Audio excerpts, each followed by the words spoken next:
You don't make me cry before I shoot a video. I'll go all puffy.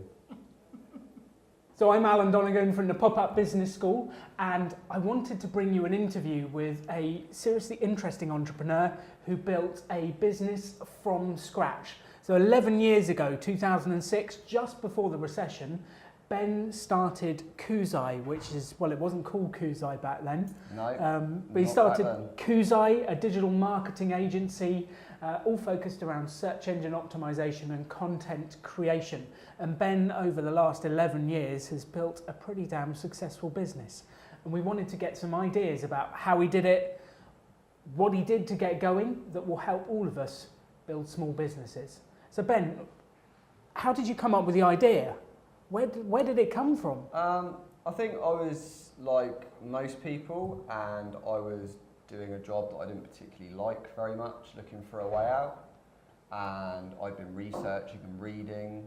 Originally, I was actually going to do event organising, which is interesting. I think that's a completely different subject. Yeah, exactly. And I figured that to do event organising, I would need a website.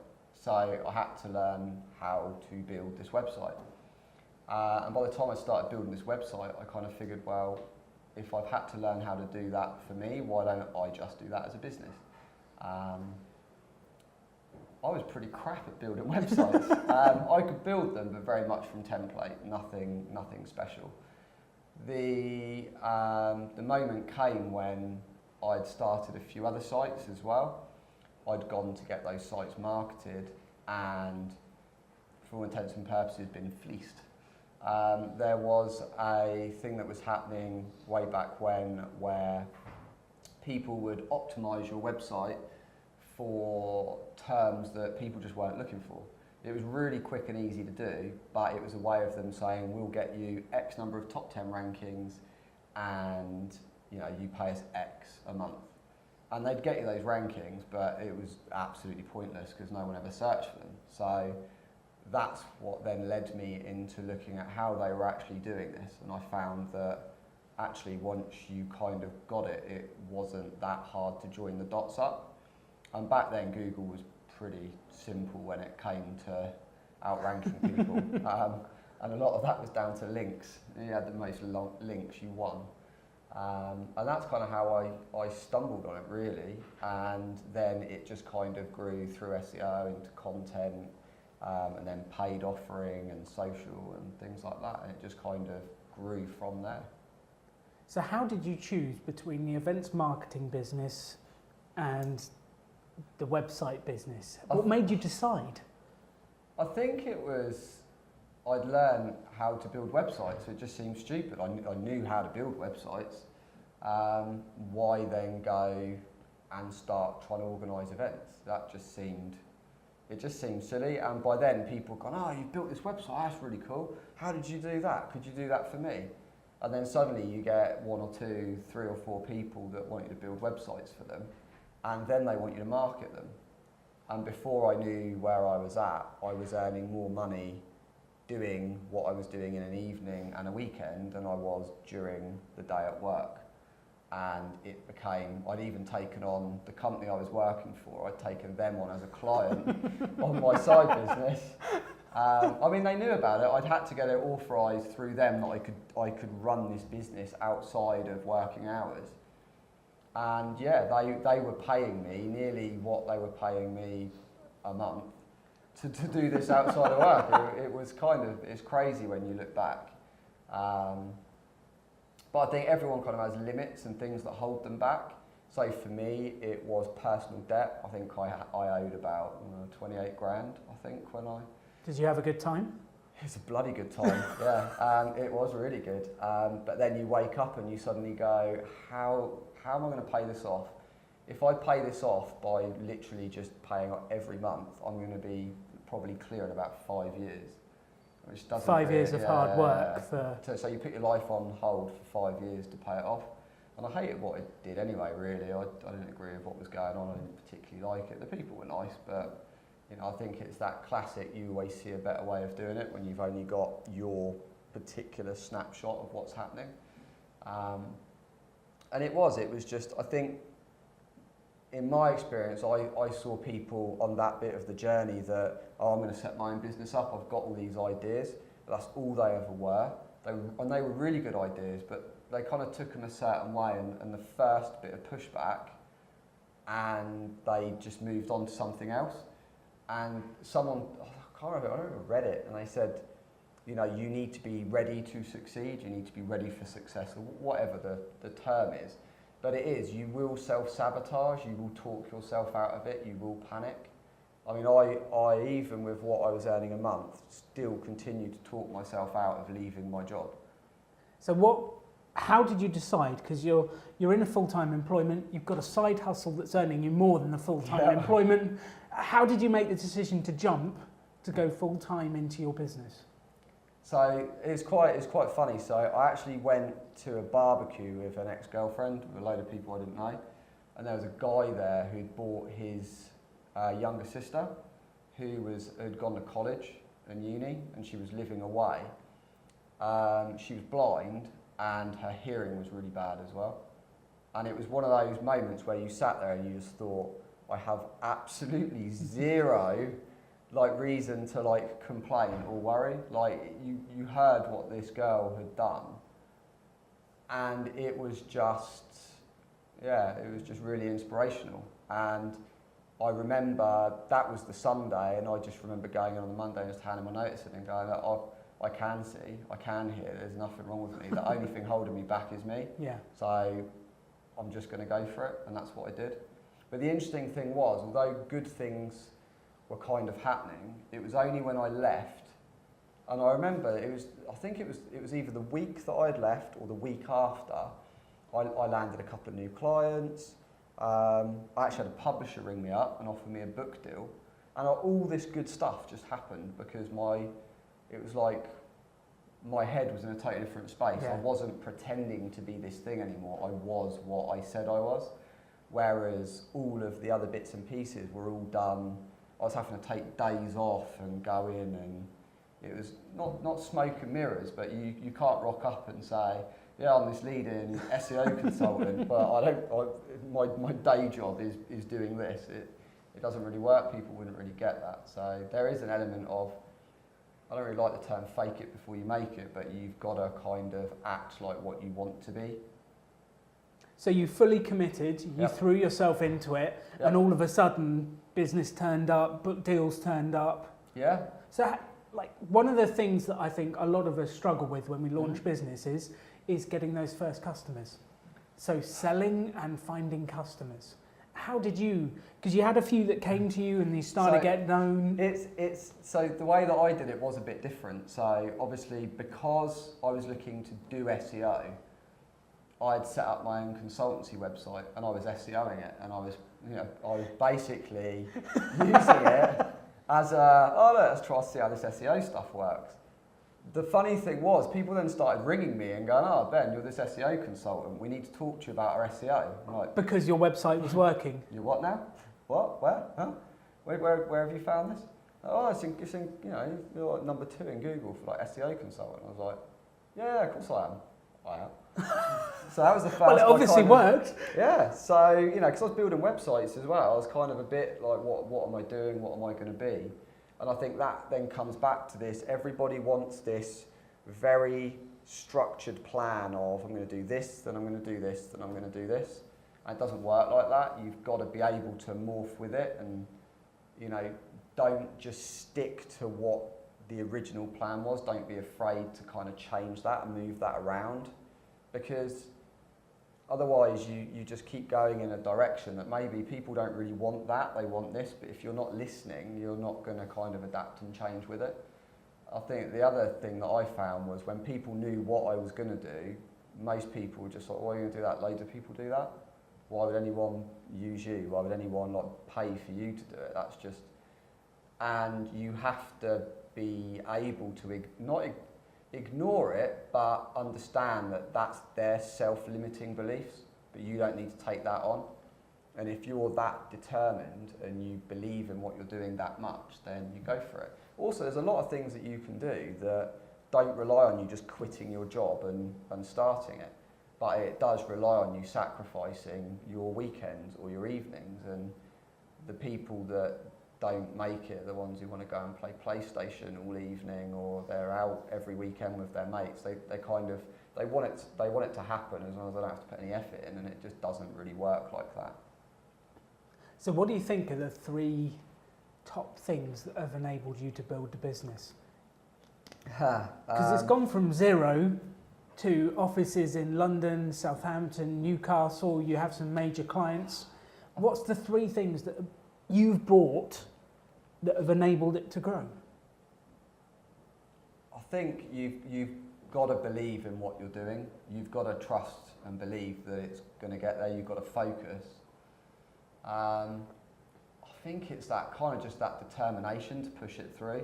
Most people will wait for one bad bit of feedback, one setback, one negative thing, and that's it, they're out. And it's not, it's about going, yeah, but nah. We'll try and fix that, or we can push through that, we can work around it.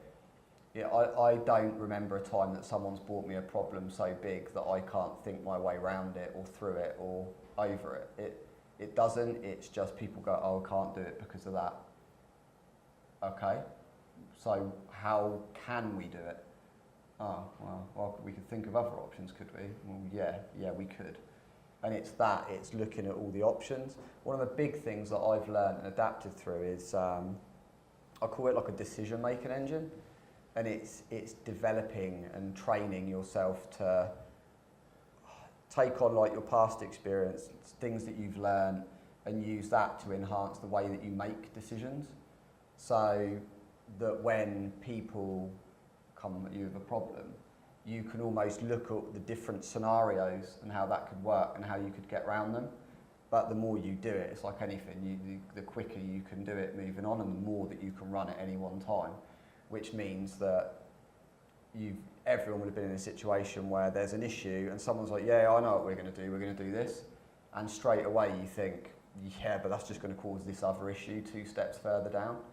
So we need to think of another way. But people tend to get to the first, what they deem as solution, and stop, rather than actually following that through and understanding, well, are there any other knock-ons? Like, people will make a decision to keep one person happy that 3 moves further down the line is going to upset an entire team. Sometimes the best decision is that you upset one person. But unless you run the scenarios, you don't know that. So yeah, I think that's one of the biggest things. Scenarios, love a good scenario. So what's the most outrageous thing you've done so far in business? Outrageous thing? Have you done something outrageous to win a client? Have you done an interesting ad campaign? Have you... I don't know. I wouldn't say outrageous. I think the cleverest thing that we did was when we rebranded to Koozai. Because we'd run so many different scenarios, because we'd looked at so many different variables, because we planned it out, when we launched, we were everywhere within the industry. We were connected in, with so many different people that when it all changed and we shouted about it and the social went live and the press releases went out and we were sponsoring events, we suddenly went from being nowhere because we didn't exist as Koozai then, to suddenly everywhere people looked, it was Koozai. We were also remarketing when that kind of first came about, so people weren't as switched on as to what that was. So they'd hit the site and we'd follow them everywhere. So suddenly we had this appearance of coming from nowhere to being everywhere. And I think that really helped kind of project us forwards. I think one of the funniest things, not that we've done, I remember when the whole negative SEO thing came out, we had a client who offered us a brown paper bag full of money to try and get rid of one of their competitors. that was interesting. Obviously we didn't do it because that would be pretty bad, but it was an interesting conversation. You're waiting for the ha ha ha, I'm just joking, but they weren't actually joking. It was how much should we put in this brown paper bag. So what's the ethics around something like that? When someone offers you a brown paper bag full of cash to nobble someone else's business, you suddenly become the SEO hitman. What do you do? I think it comes down how, I like to sleep at night. I'm all for competing with people, but I think for kind of sabotaging effectively someone's business, that's pretty low. I think you need to compete on a level playing field. It's just ethically, morally, it's just wrong. So you just, no. And even if you're going to get away with it, you still know you've done it, and I just think that's it's pretty bad. So yeah, not for us. So when you first started, way back in the early days, who were the advisors that you supported you? How did you learn? Who did you go to? Didn't really. I read a lot. I looked at what the competition was doing, and you kind of run it through, I don't know, like your common sense filter. Like, does this sound legitimate? Does this sound like the right thing to do? So what were the books that we always have a thing in house that it's like in like the court of Google. You know, it's like if you were pulled up in front of these guys and you had to explain why you were doing it. To us, if you're doing it because it benefits the client, you know, if you're doing it for business marketing reasons, then yeah, great. If you're doing it just to kind of bias Google search results, then it's probably not right. I mean, there's still a lot of people running around buying links and doing a whole host of things, but you can get the links by earning them through doing decent content and creating decent hubs that people want to link to, or doing digital PR that's going to get mentions and links and citations and stuff. There's ways of doing it properly, but people will almost put more effort in to do it like a bit sneaky. But for me, you just run the risk of that getting caught at some point. I mean, no one knows what Google's going to do with their algorithm in, you know, like tomorrow, let alone like next year. You've just kind of got to look at what way you think they're going to go with it, and try and protect yourself and your clients as well as you can. But books. Yeah, what were the books that had a big impact on you as you were growing the business? I think it wasn't so much books. There wasn't really a lot out. I mean, I think you had like SEO for Dummies and stuff. I never really read any. In fact, I think that was being written around the time. You had people like Aaron Wall had done like digital books that you could buy. And I remember reading things like that I could get, and there was different people doing different guides that you could buy. But a lot of the time, you could analyse. There was different bits of software. There was stuff like IBP and Web CEO and things like that you could basically analyse sites through, and it would come back to you and show you why they were doing well. So you could use that to say, well, the top 5, top 3 all share this in common, so I'm going to make sure we use a bit of that. So it was a bit of a different way of doing it back then, and I think that's one of the reasons I got the book deal, was there wasn't really an awful lot out. So yeah, that went out, and I mean now there's hundreds of books on SEO. So how did you know when it was time to hire the first member of staff, Ben? Because you quit, you started on your own. When do you know? The first is the hardest. I mean, one of the questions I get all the time is people, I think we're like 27, 28 people now, I think. And people go, 28 people, I'm managing 28 people. But it's not. You kind of start with 1, then you 2, and then you 4, and then you 6. It levels up slowly, so you kind of get used to it. You don't suddenly end up lumbered with like 27 people to deal with, because that would just destroy you. I think you know because you are just crazy busy, and you're physically going to have to turn work away, or you're taking your eye off the ball or letting stuff slip, or you can't keep selling, or whatever it is. And the thing that I show people is basically analysing the functions that are needed, what you're good at and what you enjoy, and what you're not good at and what you don't enjoy. And they're the bits that you try and outsource first, because you find somebody that is better than you, recruit the people better than you to do those jobs. And for me, that was first hire sales. Hated sales, hate new bit. I just hate that idea of selling. I know you need to do it, and it's quite an important skill, and I can do it. I just don't particularly enjoy it. So that was one of the first things that I did, because I found that I was spending all day in a customer service selling kind of role, and then the phones would switch off at 5 o'clock, and then I'd be like, I now need to try and do all this work. So I'd gone from 2 jobs to 1 job, but the 1 job was still taking up all my time.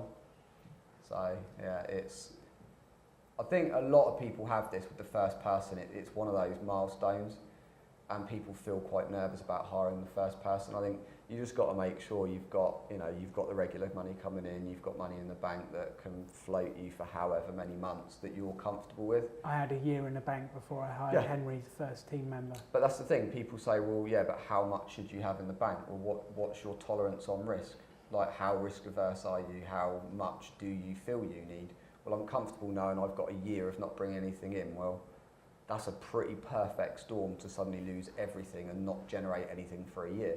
But if that's I could have done it on less. Yeah. I could have done that on less. But your I'm level quite of risk averse. Yeah, exactly. So, but that's what you're comfortable with. So that's what you need to do.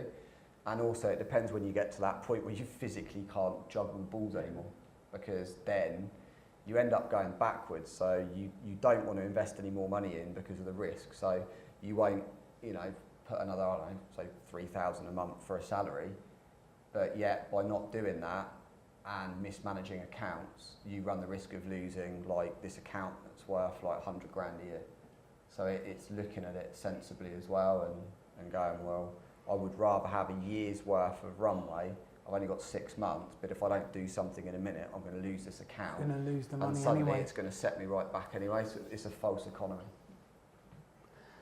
So most of our audience are people building small businesses. Okay. If you had some tips for people who are just starting up, they may be going in for a year, but they're just growing their business, what would you say to them? What do they need to do to grow their business, to make money doing what they love? I think if you truly believe in what you're doing and you know there's a market, you've tested it, I mean, you shouldn't be just pushing on aimlessly. Like, leave that for like Dragon's Den, and it's going to work, and I've pumped 200 grand in, and I haven't actually asked anyone whether they want this or not. You've tested all of that. You're going to hit hurdles. You've got to be resilient enough to keep pushing through. You need to listen to what people say, but don't let their self-limitations limit you. Don't take that on. If you know what you're doing is right, if you've done your research, and then you need to kind of push forward with that. The other thing is, like, people say it like, you need a plan. Like, before I left, I had, and this is no joke, I'd worked out all the things that I needed. I knew in my head I was comfortable with, I needed to bring on another, I think it was something like another two clients worth of initials, and I needed to keep another 2 retainers. I needed to get an office. These were the things I needed to do. And I worked out the order, and I drew boxes on an A3 flip pad with an arrow going round. And I had all the boxes on there, and the M1 was like hand noticing start. And I put it on my wall next to where my computer was. And I used to tick them off as they happened. And literally, if it wasn't on that A3 bit of paper, I didn't focus on it. That's all I focused on, was getting those boxes crossed off. And it's amazing how much quicker that happens when you've got it there, when you are focused solely on doing that. Otherwise, if you're, there needs to be like a time limit on it. It's like, well, when am I going to get that done by? I'm going to get that done by next week. When am I going to get that done by? Right, end of the month. Because then suddenly it becomes real, and you know that when you get to the end of September 2017, this is what's going to happen.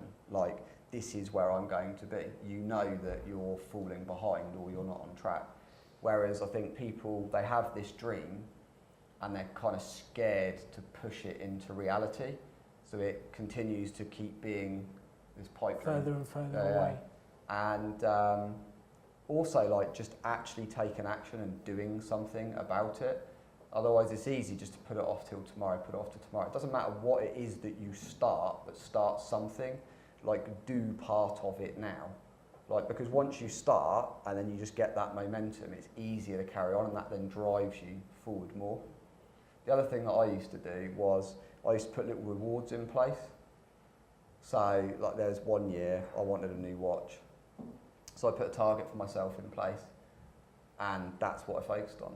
was. It's not. It doesn't matter what it is. It might be on holiday or taking your family away. Whatever it is you want to do, like put something in and build it into your plan, because it just keeps you focused. And also tell other people so they hold you accountable, like hold you to kind of task. Oh, where are you with that? I thought by the end of the month you were going to do this, because it makes it harder for you to wriggle out of it. So it kind of just pushes you forward a bit more. So that kind of helps as well. So do you tend to set like big 5-year goals or little 6-month goals? Do you bother with goals? How do you do that? Yeah, so 5-year goals, of course, you need to know roughly where you are, but I wouldn't have all of the little micros to like really you want to. I focus really heavily like on the next year and where I need to be, and then I look at like a 3-year and a 5-year as well, so that I know what knock-on effect this year will have to those and what I need to do to then get back on track. Metrics, you need the metrics in place. You need to be able to track your numbers. You need, little things like, everyone looks at like their profit and turnover, but, like your cash flow is like key. If that dries up and you've not got any money in the bank, then you can't trade and you're dead. And it happens to businesses that are profitable, but they've not got payment terms set properly. They've got nothing in their contract to enable them to. What's the interest? What happens if they don't pay? Like, what's the penalty for that, or what's the timeline, or how does it work? Or if you had to, heaven forbid, send something to debt collection, you're going to have to pay all of those fees unless you've specifically put that they will have to pay those fees. So, contracts are really important, and making sure that they're right. And did you have contracts in the early days? Yeah, just ones that you got from online. And then as little things happen and you get caught out, and you add more in. You'll deal with people in business that are really nice and really honourable, and you'll deal with some quite horrible people that will do and say anything to get out of paying what they owe. They'll quite happily take what they pay for and not pay for it. And unfortunately it's like, it's the real world, it's what happens. So these are the things that you have to protect you from that. And you just add to it every time you get an issue that you've not accounted for. You learn and improve. You start off with all your scenarios of what you think might happen, and you build in so that you're protected. But then as things happen that you've not thought about, you then add them in. It's like bringing on new people. The biggest problem with that is you know where everything is. It's your business. You know where the issues are, you know who's had what report, but the minute you bring extra people in, how are you both going to be on the same page if you're out of the office? And that's where things like CRMs come into it. So you've got people like HubSpot that do a CRM that's free for life. It's like you just sign up for it and that's it. Yes, it's not got all the bells and whistles, but when you start, you don't really need that. But you need something that tracks what have you said, what has been promised, when are you making calls, things like that. It's, when we first started, I think we were using like an Excel spreadsheet, but it worked. That's what we started using. If it's a couple of people, you can get away with it, but the minute that spreads out, it's more important. You have to look at your systems and how they work and connect together. It's fine, if you've got a server, say in the corner, I'd say it's fine, it's not, because if something happens to your building, then you're in big trouble. But if you look at it now, look at the internet speeds and the systems and services that are out there, it's so cheap. For free as well. Yeah, a lot of them's for free. And there's so many options available now that it just makes collaboration a lot easier. So yeah, it's systems and processes really help when you're bringing on new people. Otherwise, it's like, why have you done it like that? You've done it wrong. I have. Well, how do you do it right? Well, it's like this, obviously. Well, is it? Because you've not shown me and it's not written down anywhere. So it's then really hard, what's the standard? So putting time into actually building out processes, when it's just you, it reminds you how to do it. You can look at something and then improve it over time and work out what you need to build in. And also, when you hire somebody else, there's all the processes for those jobs. It's so much easier. So, yeah. I think that's very important, especially if you're bringing on people. So what's next for Ben Norman and Koozai? Separately, individually, what's happening next? I think I've got a couple of other things that I want to look at just to be able to test stuff like e-com wise, because Koozai is a service-based business, and there's a few things that I want to test from an e-com point of view. But they're more little side projects that are more for fun. With Koozai, we're always looking at new technologies that are coming along and new innovative ways of doing things, rather than just that sitting and going through the motions. Like everybody else seems to be quite happy just to go through the motions with, well, this is the way we've always done it. We're always looking for ways to build on what we do, or make it better, or improve it, or do something slightly different. You know, you keep doing the same thing, you're going to get the same results, right? And the more people that do that same thing, the results diminish. So you've got to find a way of getting ahead of everybody else.